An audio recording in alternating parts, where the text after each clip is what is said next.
So we get into chapter 11 now, the medieval West in crisis.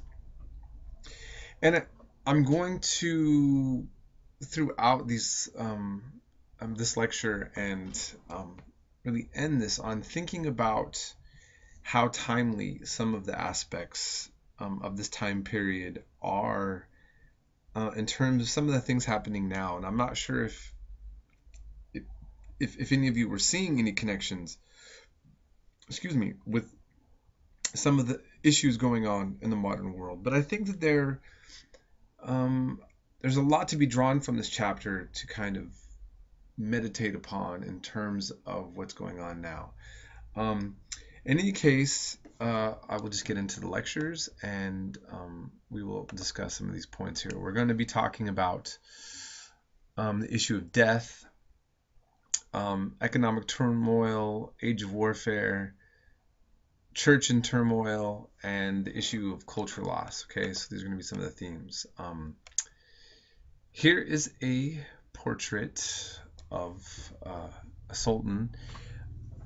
I just kind of like to remind people of things like this. In much of traditional Islam, there's a hadith that says the angels don't enter homes that have dogs or portraits. And so dogs are not forbidden per se. They're not supposed to be in the home. And portraits are generally something you don't see. And here you have the highest man of the realm having a portrait. I just kind of wanted to point out something. I'm not, when it comes to Islam and Christianity, like any other belief, we learn certain things about their culture, or we know the ideology, or we study something, and then history kind of contradicts this. Now, for Salafis, which are considered Muslims that want to be more strict, they would say, this is why the Ottoman Empire was doomed to fail. He's not even listening to the teachings. And I know that some of you as Christians will look at some of the things that are going on in the West and go, that's not in the Bible. How can they justify that? And so on. So I think we should always remind ourselves that there's always the ideals of a given society, and then there's actually the practice. You will always be told that in Islamic art, there's no pictorial art because pictures are forbidden in Islam. And then you will constantly be exposed to a lot of art in Islam from the Islamic world that has, pictures. So I just kind of wanted to point that out. All right. So what's happening? We talked in the last lectures about innovations in agriculture and things getting better in those terms. And here we're actually sliding away into things going the exact opposite. And so certain farming methods were creating soil erosion. This was bad, obviously. And there was, it mentions a change in the weather, a little ice age that they believe happened that is going to create some problems with farming as well. And then also to top it off, we're going to talk about Black Death, okay? But actually, before I go into that, I just want to kind of talk about this. I think it's important in this section. Think about, for example, what California is going through right now in terms of a drought. Think about the topic of global warming. And despite the fact what scientists say almost universally that there is global warming, there is a resistance in certain sectors of society to believe that there is. And it makes sense in the sense that businesses, for some people, the idea of changing what they're doing or what they rely on is going to be a problem. And then there's the other debate,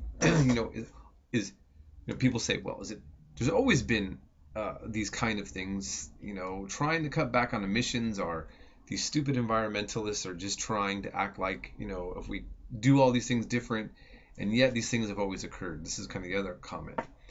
I just kind of want to point this out to something that I think is poignant to think about. Regardless of whether or not humans cause climate change, we've seen, from Egypt, ancient Egypt used to be green and lush, and it's not, and it hasn't been for a long time. And California is going into another phase, and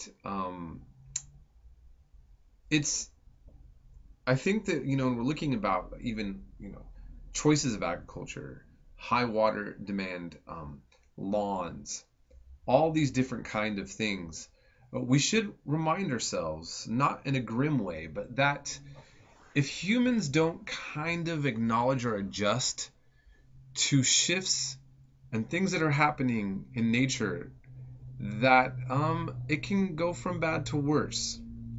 I mean, we can scoff and look at these these medieval people and say, gosh, look how crazy they were, because they didn't have an understanding of disease. They didn't have an understanding of climate change. But how much better are people now at understanding these things and dealing with them in the same way? Can you imagine if all the water really got reduced to a critical level in California? Would people have a rational approach to that? There'd be a desperate approach.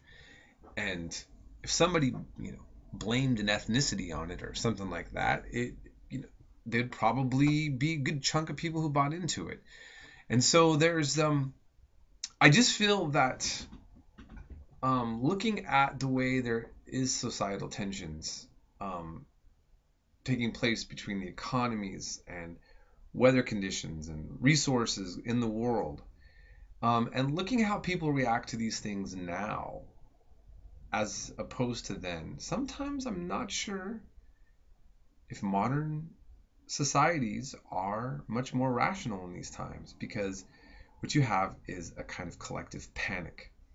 And I think that, what I enjoy about history and looking at when you read a chapter like this, it gives us the opportunity to sit back and reflect and look at ourselves and how we are and like what choices we make and what we're doing different than people of these times. And it makes me then kind of look at this history and really soak it in and really think about, what people were going through. And so what I want to do is, when I was looking in this chapter, I wanted to see if there was any good documentaries to kind of give a more better picture of kind of the conditions that are going on that's weaved throughout this whole entire chapter. And I found one on the Black Death. And so we're going to watch that, okay? Before I put that on, that'll be the next thing for you to watch. And then it'll count as several lectures, okay? And so you'll take notes on it.